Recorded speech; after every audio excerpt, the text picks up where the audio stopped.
बिहार में शिक्षा की व्यवस्था बहुत अच्छी कभी नहीं थी। हम खुद सरकारी स्कूल से बिहार में पढ़े। सरकार और समाज दोनों की प्राथमिकता में शिक्षा अब रह ही नहीं गई है। विद्यालयों की जो छवि थी वो शिक्षा का केंद्र के बजाय अब सरकारी योजनाओं और बेनिफिट बांटने का केंद्र हो गया। से खिचड़ी बट रहा है, कॉलेज से डिग्री बट रहा है। समाज और सरकार दोनों के लिए बस इसका इतना ही उपयोग है। दूसरा पहलू मैंने देखा जिसमें समाज का हर वर्ग, चाहे आप पढ़े लिखे हैं, अनपढ़ हैं, अगड़े हैं, पिछड़े हैं, हिंदू, मुसलमान, महिला, पुरुष, गरीब, अमीर, हर व्यक्ति ये कह रहा है कि बिहार में शिक्षा व्यवस्था ध्वस्त हो गई है। बिहार में शिक्षा की व्यवस्था बहुत अच्छी कभी नहीं थी। हम खुद सरकारी स्कूल से बिहार में पढ़े हैं, लेकिन पहले हर प्रखंड में, अनुमंडल में, जिले में 2, 4, 5, 10 स्कूल ऐसे जरूर थे जहां अगर आपने पढ़ाई कर ली, कॉलेज में चले गए तो आपका जीवन सुधर सकता था। आप साइंस कॉलेज पहुंच गए, पटना कॉलेज पहुंच गए तो आपका जीवन सुधर जाएगा। आज की जो स्थिति है इसमें कहीं पर वो व्यवस्था बची ही नहीं है। कई बार लोगों को लगता है कि शिक्षा व्यवस्था इसलिए खराब है कि भैया स्कूल में खिचड़ी बट रहा है। कुछ लोग ये कहते हैं कि शिक्षकों की गुणवत्ता खराब हो गई। मैं आपको बता रहा हूं ये दोनों बात में पूरी सच्चाई नहीं है। अगर सिर्फ खिचड़ी बांटने से शिक्षा व्यवस्था बिहार में खराब होती तो लोग ये ध्यान नहीं देते हैं कि 8वें क्लास से ऊपर के जो स्कूल हैं, विद्यालय हैं या कॉलेज है, उसमें तो खिचड़ी नहीं बट रहा है। वहां पर पढ़ाई क्यों नहीं हो रही? आपने अगर कहा कि नियोजित शिक्षकों की गुणवत्ता की वजह से शिक्षा व्यवस्था खराब हो गई, तो पटना साइंस कॉलेज में, पटना कॉलेज में पढ़ाई क्यों नहीं हो रहा है? सीएम साइंस कॉलेज दरभंगा में पढ़ाई क्यों नहीं हो रहा है? लंगट सिंह कॉलेज में पढ़ाई क्यों नहीं हो रहा है? वहां पर तो नियोजित शिक्षक नहीं है।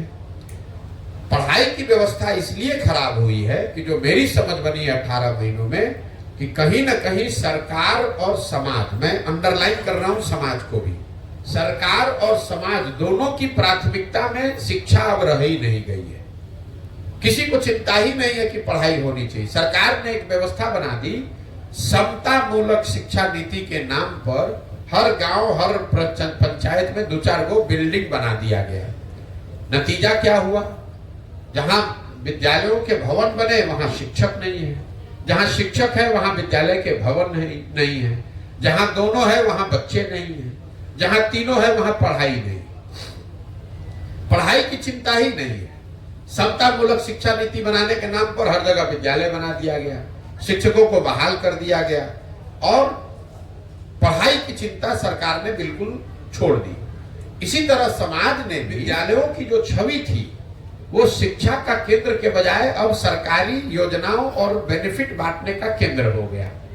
कि भैया स्कूल में जाएंगे तो खिचड़ी मिलेगा, स्कूल में जाएंगे तो साइकिल मिलेगा, स्कूल में जाएंगे तो पोशाक का पैसा मिलेगा, स्कूल में जाएंगे और वहां पढ़ाई होगा, इसकी चिंता ही किसी को नहीं। तो जो गार्जियन है, जो पढ़ाने वाले परिवार भी है, वो सरकारी स्कूलों में, विद्यालयों में अपने बच्चों का नामांकन उन्होंने कराया हुआ है कि उसको पोशाक का, साइकिल का, खिचड़ी का पैसा मिलता रहे। और अगर पढ़ाना है तो उसके लिए बगल के प्राइवेट स्कूल के कोचिंग में, ट्यूशन में नाम लिखवाया है। यही हाल कमोवेश कॉलेज का है। कॉलेज की जो छवि है बिहार में वो सिर्फ डिग्री पाने का केंद्र है। नाम लिखवाइए और 3 बरस लगे या 5 बरस लगे, डिग्री लेकर चले आइए। बच्चे भी ये नहीं कहते हैं कि पढ़ाई नहीं हो रहा, वो कह रहे भैया 3 बरस का डिग्री 5 बरस लग रहा है लेने में। एक कॉलेज में 15-15 हजार विद्यार्थी है, वहां टोटल कॉलेज में 10 क्लासरूम है।